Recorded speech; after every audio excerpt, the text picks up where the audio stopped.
ఇప్పుడు విశ్వాసనామ సంవత్సరంలో అడుగుపెట్టాం కాబట్టి ఈరోజు దానికి సంబంధించినటువంటి విషయాల్ని వారు చెప్తారు. పొద్దున్న నేను చూసుకోకూడదు అనుకుంటూనే చూసుకోవడం జరిగింది.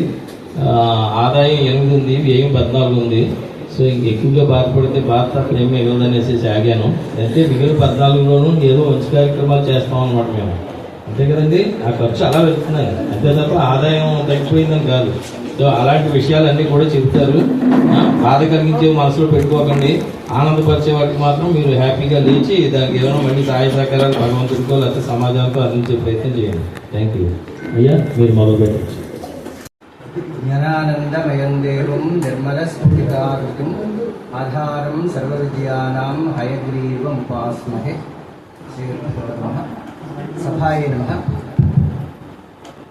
ఈరోజు సుదినం.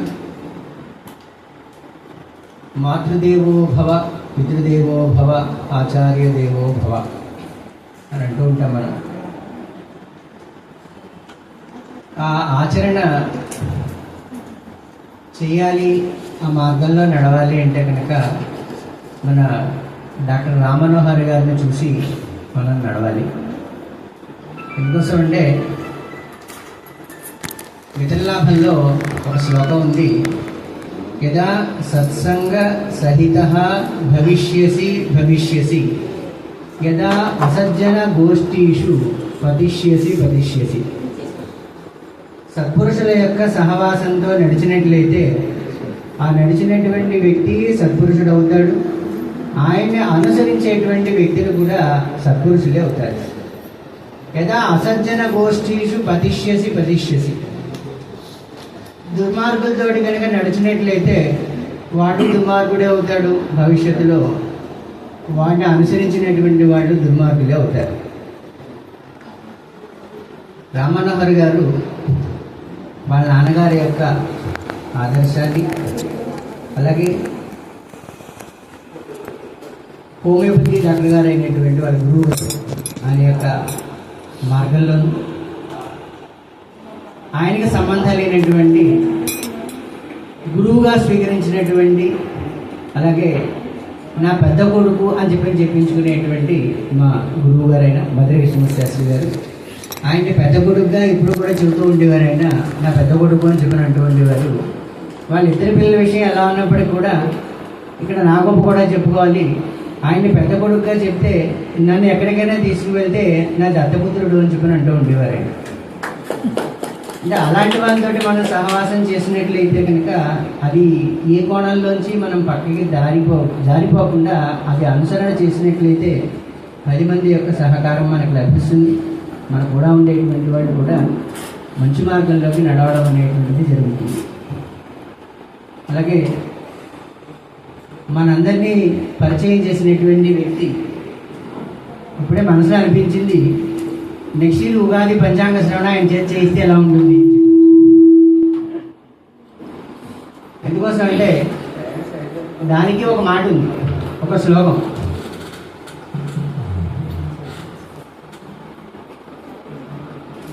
కోసం చెబుతాను నేను. వక్త శ్రోతాచ దుర్లభ అని చెప్పని 10,000 మందిలో బాగా మాట్లాడేటువంటి వాళ్ళు ఒక్కళ్ళే ఉంటారు అని చెప్పారు. మాట్లాడటం కూడా ఒక అద్భుతమైనటువంటి కళ. మైక్ అంతా ఆయనకి ఇచ్చినట్లయితే కనుక మనకి ఏ నిద్ర రాదు. మొత్తం ఎంత సమయమైనా సరే అయిపోతూ ఉంటుంది. వారి చేత నెక్స్ట్ ఇయర్ పంచాంగ శ్రవణం చేయించడానికి మనం ప్రయత్నం చేద్దాం. నేను వారికి సహకారం చేస్తానని చెప్పి నేను అనుకుంటున్నాను. చేస్తాను తప్పకుండా.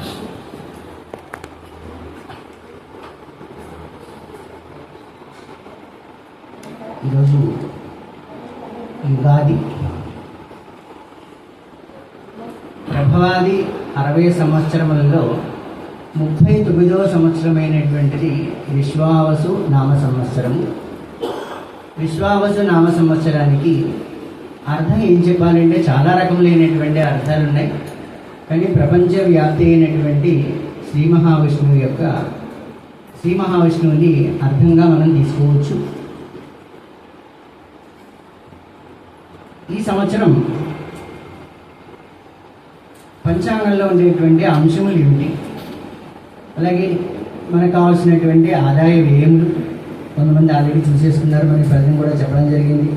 అలాగే కందాయ ఫలములు, అట్లాగే గ్రహణములు అనేటువంటివి ఇప్పుడు మనకి సంభవిస్తాయి. కొద్ది సమయంలోనే, కేవలం 15-20 నిమిషాల్లోనే నేను ముగించడం జరుగుతుంది.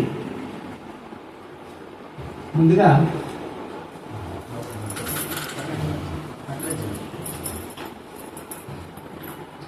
డాక్టర్ గారు కొంచెం సమయం ఇచ్చారు, ధన్యవాదాలు. అబ్దాది కృత్యము అని చెప్పండి. బ్రాహ్మే ముహూర్తే ఉత్థాయ దంతధావన పూర్వకం స్నాన విధివత్ కుర్యాత్ వర్ణాచారానుసారతః.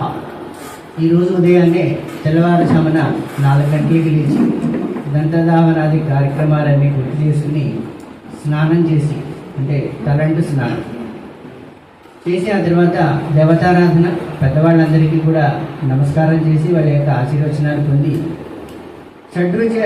షడ్రసోపేతమైనటువంటి నింబ కుసుమ భక్షణం అని చెప్పని అంటారు. వేప పువ్వుతో చేయబడినటువంటి షడ్రుచ యుక్తమైనటువంటిది ఇప్పుడు మీ దగ్గరికి వచ్చేసింది ఆల్రెడీ. ఆ యుక్తమైనటువంటిది స్వీకరించి అటు తర్వాత ఈ పంచాంగ శ్రవణం, ఈ పంచ అంగములతో కూడినటువంటి ఈ గ్రంథం ఏదైతే ఉందో దాని గురించి తెలుసుకోమని చెప్పని అబ్దాది కృత్యము అని చెప్పని అంటారు దాన్ని. జ్యోతిష్శాస్త్ర ప్రశంస. మనం దైవజ్ఞులు అని చెప్పని అంటూ ఉంటాం. మనం ఆ దైవజ్ఞత్వం కావాలి అంటే అతనిలో ఏ రకమైనటువంటి గుణములు ఉండాలి? ఈ చెప్పేటువంటి గుణములన్నీ కూడా మా గురువుగారిలో ఉన్నాయి అని చెప్పని నేను చెప్పగలను. పక్కనటువంటి రామమనోహర్ గారు కూడా, ఆయన కూడా చెప్పగలరు. ఆయనకి దైవజ్ఞ అనేటువంటి సరిపోదు, నడిచే లైబ్రరీ అని చెప్పని చెప్తూ ఉండేవారు. చిన్న గిరిజే దైవజ్ఞ అనేటువంటిది ఇలా ఉండాలి వ్యక్తి అంటే కనుక. అద్వేషి నిత్య సంతోషి గణితాగమ పారగ ముహూర్త గుణదోషుడు. మన దగ్గర తిన్నారా? మన దగ్గర తిన్నారా? లేదు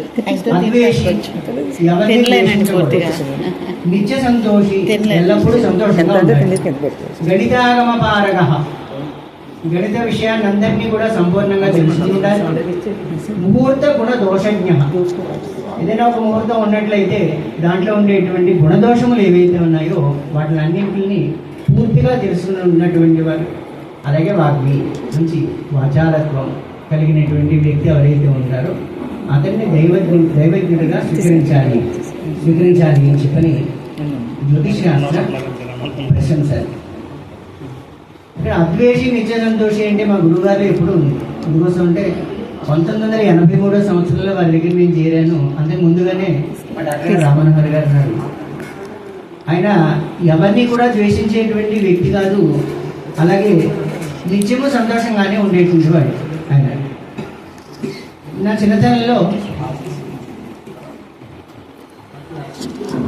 అంటే 84వ సంవత్సరంలో వారి దగ్గర చేరాను నేను.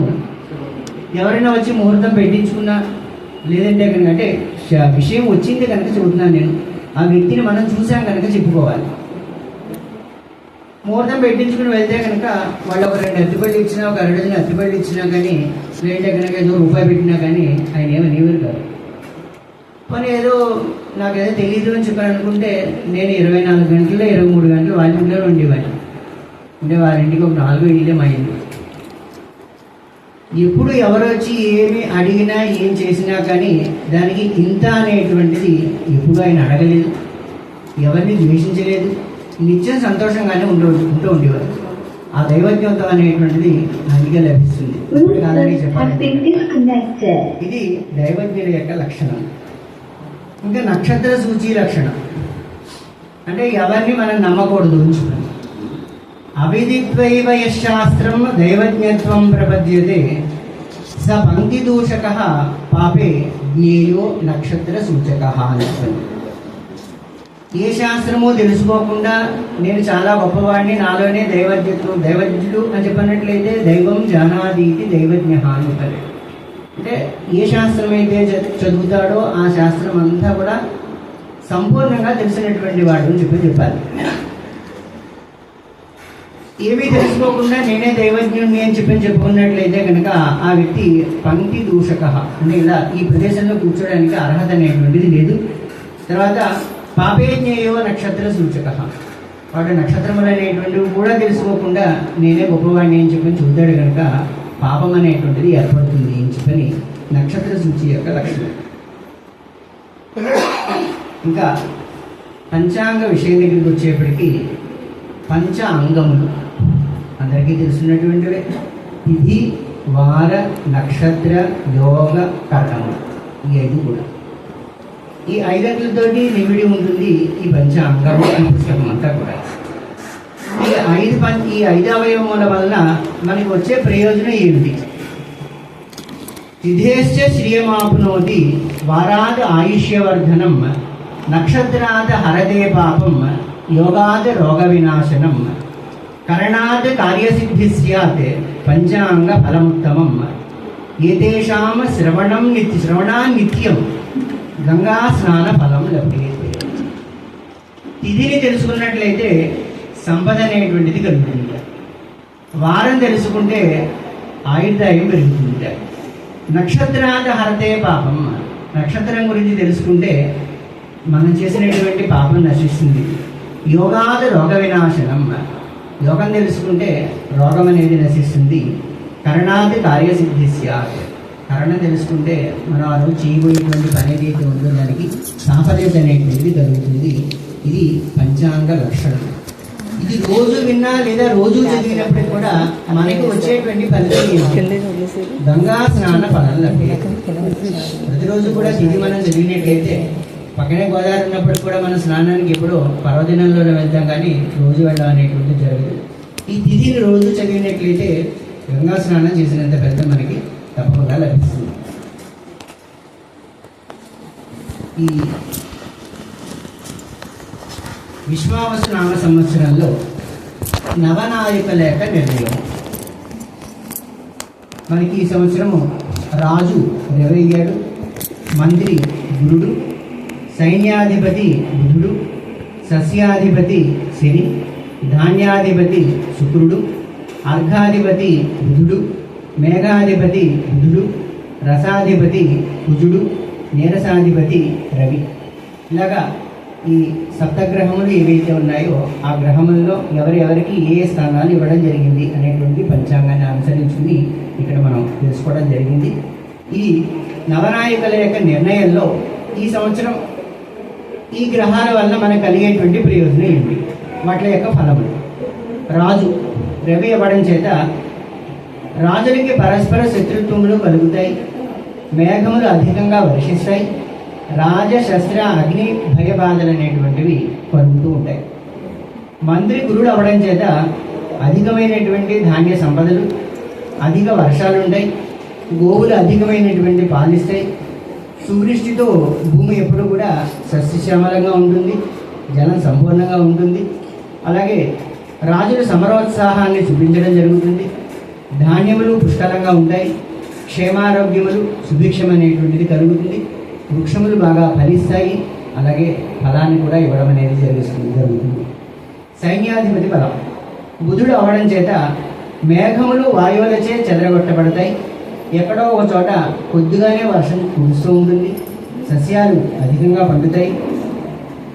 సస్యాధిపతి శని అవ్వడం చేత పంటలు మధ్యమంగా పండుతాయి, రాజభయం కలుగుతుంది, ఆళ్ళు, ఉలవలు, శనగలు, మినుములు, పెసలు ఇవి ఎక్కువగా పండుతాయి.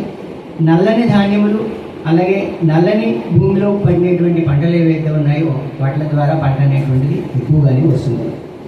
ధాన్యాధిపతి శుక్రుడు అవ్వడం చేత అతివృష్టి కలుగుతుంది, సస్యజాతులన్నీ కూడా బాగానే పండుతాయి, అలాగే మానవులకి రోగములు అనేటువంటివి తక్కువగానే ఉంటాయి.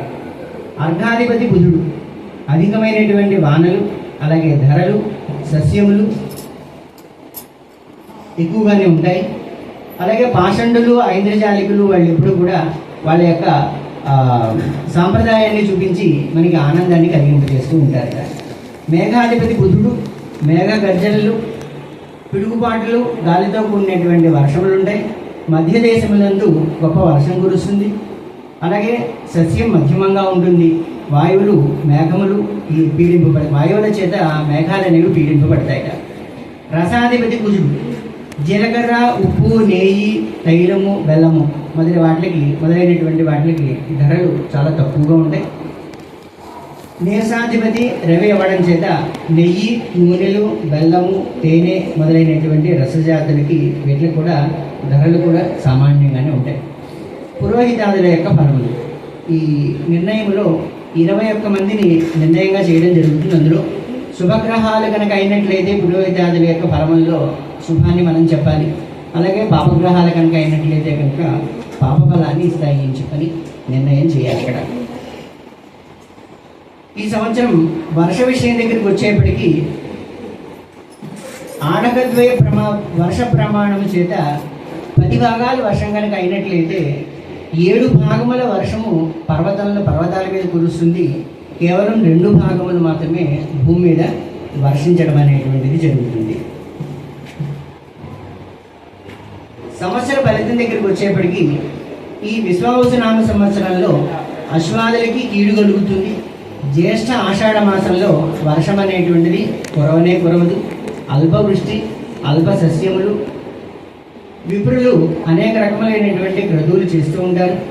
అంగ వంగ మగధ దేశంలో చోరులు ప్రజల్ని హతమార్చి వాళ్ళు ఎక్కువగా ఇబ్బందిని కలిగింపజేస్తూ ఉంటారు. అలాగే రోగాలు అనేటువంటివి విరివిగా వస్తూ ఉంటాయి. రాజులు లోభవంతులుగా ఉండి అధికమైనటువంటి సంపదలతోటి కూడి ఉంటారు అని చెప్పని ఈ సంవత్సరం యొక్క ఫలం. మనం ఎదురు చూసేటువంటి మన యొక్క నక్షత్రము, అలాగే రాశి, దాని ద్వారా వచ్చేటువంటి ఆదాయ వ్యయములు, రాజపూజ్య అవమానములు, దాంతోపాటు కందాయ ఫలములు. అంటే సంవత్సరాన్ని 3 భాగములుగా చేసి ఇందులో ధన సంపాదన, సమఫలము, అలాగే రుణం చేయడము, అనారోగ్యము, ఇలాంటి విషయాలు కందాయ ఫలం ద్వారా మనం తెలుసుకోవచ్చు. ముందుగా ఆదాయ వ్యయములు, రాజపూజ్యాల గురించి తెలుసుకుందాం.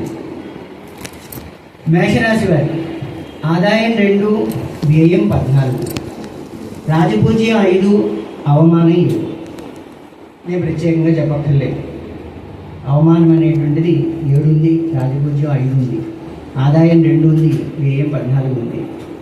వృషభ రాశి వారికి ఆదాయం 11, వ్యయం 5, రాజపూజ్యం 1, అవమానం 3. మిథున రాశి వారికి ఆదాయం 14, వ్యయం 2, రాజపూజ్యం 4, అవమానం 3. కర్కాటక రాశి వారికి ఆదాయం 8, వ్యయం 2, రాజపూజ్యం 7, అవమానం 6. సింహరాశి వారికి 11 ఆదాయము, 11 వ్యయము సమానంగానే ఉంది, రాజపూజ్యం 3, అవమానం 6. కన్యా రాశి వారికి ఆదాయం 14, వ్యయం 2, రాజపూజ్యం 6, అవమానం 6. తులారాశి వారికి ఆదాయం 11, వ్యయం 5, రాజపూజ్యం 2, అవమానం 2. వృశ్చిక రాశి వారికి ఆదాయం 2, వ్యయం 14, రాజపూజ్యం 5, అవమానం 2. ధనురాశి వారికి ఆదాయం 5, వ్యయం 5 సమానంగానే ఉంది. అక్కడ రాజపూజ్యం 1, అవమానం 5.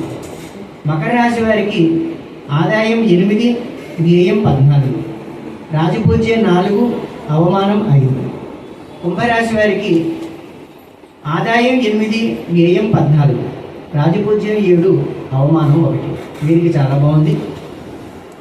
రాజపూజ్య అవమానాలలోనే చాలా బాగుంది. పై విషయం దగ్గరికి వచ్చేప్పటికి ఆదాయం తక్కువ, వ్యయం అనేటువంటిది ఎక్కువగా ఉంది.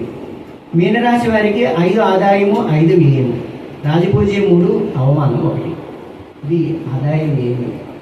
కందాయ ఫలం దగ్గరికి వచ్చేప్పటికి సంవత్సరాన్ని 3 భాగములు చేయాలి.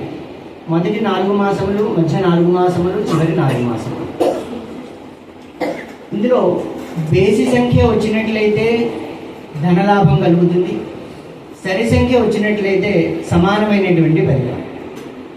మధ్యలో సున్నా కూడా ప్రమాణం అనేది ఇవ్వడం జరిగింది. సరి వేసి 0.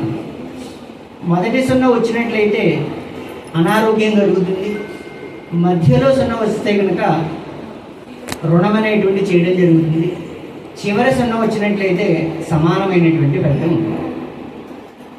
అశ్విని నక్షత్రం వారికి మొదటి 4 మాసములు బేసి సంఖ్య 3 అంటే ధనలాభం ఉంటుంది. తర్వాత మధ్య 0, తర్వాత 4 మాసములు మధ్య 0 వచ్చింది కనుక రుణం అనేది చేయడం జరుగుతుంది. తర్వాత 4 సరి సంఖ్య సమానమైనటువంటి ఫలితం ఉంటుంది. భరణి నక్షత్రం వారికి 6, 1, 1 ఇక్కడ ఏ రకమైనటువంటి ఇబ్బంది లేదు. 4 మాసములు సమానంగా ఉంది. తర్వాత 8 మాసములు కూడా ధన సంపాదన బాగానే ఉంది. కృత్తికా నక్షత్రం వారికి 1, 2, 3 వీరిది బాగానే ఉంది. మొదటి 4 మాసములు చివరి 4 మాసములు ధన సంపాదన మధ్యలోది సమానంగా ఉంది. రోహిణి నక్షత్రం వారికి 4, 0, 0 మొదట 4 రావడం చేత సరి సంఖ్య రావడం చేత సమానమైనటువంటి ఫలితము. తర్వాత 2 0 రావడం జరిగింది అంటే రుణం చేయడం జరుగుతుంది. తర్వాత సమానంగా ఉంటుంది. మృగశిర నక్షత్రం వారికి 7, 1, 2 వీరికి బాగానే ఉంది. 2 సరి సంఖ్యలు 1 బేసి సంఖ్య. మొదటి 8 మాసములు ధనలాభము, తర్వాత సమానమైనటువంటి ఫలితం. ఆర్ద్ర నక్షత్రం వారికి 2, 2, 4 వీరికి బాగానే ఉంది. 8 మాసములు సమానమైనటువంటిది. మొత్తం 12 మాసములు కూడా సమానంగానే వెళ్తుంది. ఎక్కువ లేదు, తక్కువ లేదు, రుణం లేదు, అలా చెప్పిన అనారోగ్యం లేదు. ఆర్ద్ర నక్షత్రం ఉంది.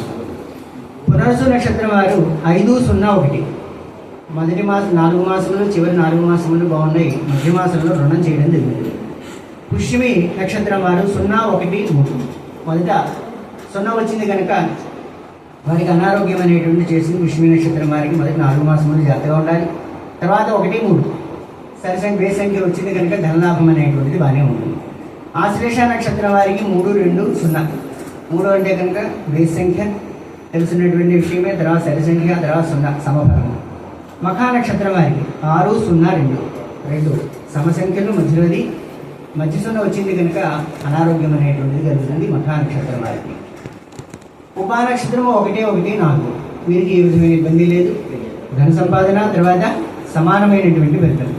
ఉత్తరా నక్షత్రం వారికి 4, 2, 1 హస్త నక్షత్రం వారికి 7, 0, 3 చిత్తవారికి 2, 1, 0 స్వాతి నక్షత్రం వారికి 5, 2, 2 విశాఖ వారికి 0, 0, 4 అనురాధ నక్షత్రం 3, 1, 1 జ్యేష్ఠ 6, 2, 3 మూలా నక్షత్రం 1, 0, 0 పూర్వాషాఢ 4, 1, 2 ఉత్తరాషాఢ 7, 2, 4 శ్రవణము 2, 0, 1 ధనిష్ట 5, 1, 3 శతభిషము 0, 2, 0 పూర్వాభాద్ర 3, 0, 2 ఉత్తరాభాద్ర 6, 1, 4 రేవతి నక్షత్రం 1, 2, 1 ఈ 27 నక్షత్రములలో ఎక్కువ సంఖ్యమైనటువంటిది కేవలం 3 నక్షత్రాలు. 1 రోహిణి నక్షత్రము, తర్వాత విశాఖ నక్షత్రము, తర్వాత మూలా నక్షత్రము. మిగిలినటువంటి నక్షత్రాల్లో చాలా నక్షత్రాలకి 0 లేనటువంటి నక్షత్రాలు భరణి, కృత్తిక, మృగశిర, ఆర్ద్ర, అలాగే పుబ్బ, ఉత్తర, అనురాధ, జ్యేష్ఠ, వెనకాల స్వాతి, పూర్వాషాఢ, ఉత్తరాషాఢ, ధనిష్ట, ఉత్తరాభాద్ర, రేవతి. ఈ విధంగా 4 మాసాలు విభాగం చేసుకుని తద్వారా వచ్చేటువంటి ఫలితాన్ని మనం తెలుసుకోవచ్చు కందాయ ఫలముల ద్వారా. 27 నక్షత్రాలని 4 భాగాలుగా చేసి 4 నక్షత్రములుగా చేసి సంవత్సర ఫలం అనేటువంటిది ఈ సంవత్సరంలో ఏ నక్షత్రం వాళ్ళకి ధనలాభం ఉంటుంది, తర్వాత ఏంటంటే అలంకార ప్రాప్తి కలుగుతుంది అనేటువంటిది ఇది కూడా ఇక్కడ చెప్పడం జరుగుతుంది. అశ్విని, పుష్యమి, స్వాతి, అభిజిత్తు ఈ 4 నక్షత్రముల వాళ్ళకి ఈ సంవత్సరం మొత్తంలో అర్ధలాభం అనేటువంటిది ఉంది. భరణి, ఆశ్లేష, విశాఖ, శ్రవణం ఈ 4 నక్షత్రముల వారికి మనస్తాపం ఎక్కువగా ఉంటుంది. కృత్తిక, మఖ, అనురాధ, ధనిష్ట రాజపూజ్యం అనేటువంటిది కలుగుతుంది. ఇందులో నేను ఈవేళ పొద్దున ఒక చోట, మా ఫ్రెండ్స్ మిత్రవర్గం ఒక చోట, అలాగే అనుకోకుండా మా గురువు గారి పెద్ద కొడుకు అయినటువంటి రామనాథ్ గారి యొక్క సమీపంలో. మృగశిర, ఉత్తర, మూల, పూర్వాభాద్ర ఈ నక్షత్రముల వారికి అలంకార ప్రాప్తి. ఆర్ద్ర, హస్త, పూర్వాషాఢ, ఉత్తరాభాద్ర వీరికి కొంచెం అనారోగ్యం అనేటువంటిది రాయడం జరిగింది ఇక్కడ. పునర్వసు, చిత్త, ఉత్తరాషాఢ, రేవతి ఈ 4 నక్షత్రముల వారికి ఆయుర్వృద్ధి, ఆయుష్ అనేటువంటిది బాగానే ఉంది. ఏ విధమైనటువంటి అనారోగ్యములు ఉండవు. ఈ సంవత్సరంలో వచ్చేటువంటి గ్రహణములు 2 అవి సెప్టెంబర్ 7వ తారీఖు 2025 సంవత్సరము భాద్రపద శుద్ధ పూర్ణిమ నాడు ఆదివారం నాడు పూర్వాభద్ర నక్షత్రంలో ప్రథమ చరణంలో ఈ సంపూర్ణ సూర్యగ్రహణం పడుతుంది మనకి. ఆ నక్షత్రం వారికి ఆ సమయంలో చేయవలసినటువంటి దాన ధర్మాలు ఏవైతే ఉన్నాయో పూర్వాభద్ర నక్షత్రం వారు చేసుకోవాలి. ఆ గ్రహణ సమయము రాత్రి 9:55 ప్రారంభమవుతుంది. తర్వాత రాత్రి 1:26 పూర్తవుతుంది. సంపూర్ణ చంద్రగ్రహణం అవ్వడం చేత దీని యొక్క ప్రమాణము 3:29 ఉంటుంది. అది సెప్టెంబర్ 7వ తారీఖు నాడు పట్టేటువంటి సంపూర్ణ చంద్రగ్రహణం. రెండవ గ్రహణము మార్చి 3వ తారీఖు 2026 సంవత్సరం పాల్గొన శుద్ధ పూర్ణిమ మంగళవారము పుబ్బా నక్షత్రం అంటే సింహరాశి వారికి పడుతుంది. అది 3వ పాదంలో పడుతుంది. కేవలం చాలా తక్కువ సమయంలో ఈ చంద్రగ్రహణం అనేది ఉంది. సాయంకాలం 6:10 ప్రారంభమయ్యి 6:47 పూర్తవుతుంది. కేవలం 37 నిమిషములు మాత్రమే. ఆ సమయంలోనే దాన ధర్మాలు స్నానాలు జపతపాలు మనం చేసుకోవాలి. చాలా తక్కువ సమయంలోనే మనం దానములన్నీ కూడా పూర్తి చేసుకోవాలి. ఈ సంవత్సరంలో ఉండేటువంటి గ్రహణాలు ఈ రెండు వరకు. పంచాంగ శ్రవణము చివరికి చేసేటువంటి చివరికి ఈరోజు తిథి రేపటి తిథి చదివి పంచాంగ శ్రవణం పూర్తి చేయడం జరుగుతుంది. ఈరోజు తిథి మనం ఇంతగా ముందు చెప్పుకున్నాం. తిథి నక్షత్ర యోగ కరణ వారముల వల్ల కలిగేటువంటి ఫలితం అది ఈరోజు ఒకసారి మనం విన్నట్లయితే కనుక మార్చి 30వ తారీఖు శుద్ధ పాఠ్యమే ఆదివారం 21:1 అంటే పొద్దున ఘడియలు అనమాట. మధ్యాహ్నం 2:25. రేవతి 18-12 ఘడియలు. మధ్యాహ్నం 1:18 దాకా ఉంది. ఐంద్రము ఉదయం 10-17. భవ మధ్యాహ్నం 2:25. బాలవ కరణం రాత్రి 12:56. ఈరోజు వర్జ్యం అనేటువంటిది లేదు. అమృత గడియలు 11:07 దగ్గర నుంచి 12:25 దాకా ఉంది అమృత. అలాగే తెల్లవారుజామున 4:33 ప్రారంభమై 6 గంటల దాకా ఉంటుంది. ఈరోజు దినం 30-34. నూతన సంవత్సర ప్రారంభము, నూతన సంవత్సర మరణాహ, ఉగాది పండుగ, తైలాభ్యంగము, నింబ కుసుమ భక్షణము ఇంతకని మీరందరూ తీసుకున్నారు. ప్రపాదానము ఈరోజు చలివేంద్రం అనేటువంటి ప్రారంభించడం జరుగుతుంది. నవ వస్త్రాభరణము, నూతన వస్త్రాలు మనం ధరించడం జరుగుతుంది. రాజదర్శనం పెద్దవాళ్ళు ఎవరైతే ఉన్నారో, రాజులు ఎవరైతే ఉన్నారో, అధికారులు ఎవరైతే ఉన్నారో వారి యొక్క దర్శనం అనేది ఈరోజు చేసుకోవాలి అని నిర్ణయం. రేపటి తిథి 31 మార్చి. ఆ రోజు రవిశుక్రుల యొక్క ఆగమం. విద్యా సోమవారం 13:29 ఉదయం 11:24. అశ్విని 12:35 ఉదయం 11:02 వరకు ఉంది. విష్కంభము తెల్లవారుజామున 3-4. కౌల ఉదయం 11:24. రైతు రాత్రి 9:54. ఉదయం వర్జం 7:24 దగ్గర నుంచి 8:51. రాత్రి వర్జం 7:40 దగ్గర నుంచి 9:12. అమృత గడియలు రేపు ఎల్లుండి తెల్లవారుజామున 4:20 దగ్గర నుంచి 5:55. దినం 30-36. రేవతి 2లో ప్రవేశించడం జరుగుతుంది. రవి రాత్రి 10:16. ఉత్తరాభద్ర 1 వక్రీ శుక్ర. మధ్యాహ్నం 12:04. ఉమాశివాగ్ని పూజ ఉత్తమ మన్మాది శుద్ధ దదియ. మధ్యాహ్నం 12:32. లగాయతు 1:20 దాకా దుర్ముహూర్తం ఉంది రేపు. మధ్యాహ్నం దుర్ముహూర్తం 2:55. లగాయతు 3:40 దాకా ఉంది. భుక్తి 2:36. సూర్యోదయం 6. సూర్యాస్తమయం 6:14. సస్యప్రజాభ్యుపరిపాలయంతాం న్యాయేన మార్గేణ మహిళనీశాః. బ్రాహ్మణేభ్యः శుభమస్తు. లోకాः సమస్తాः సుఖినో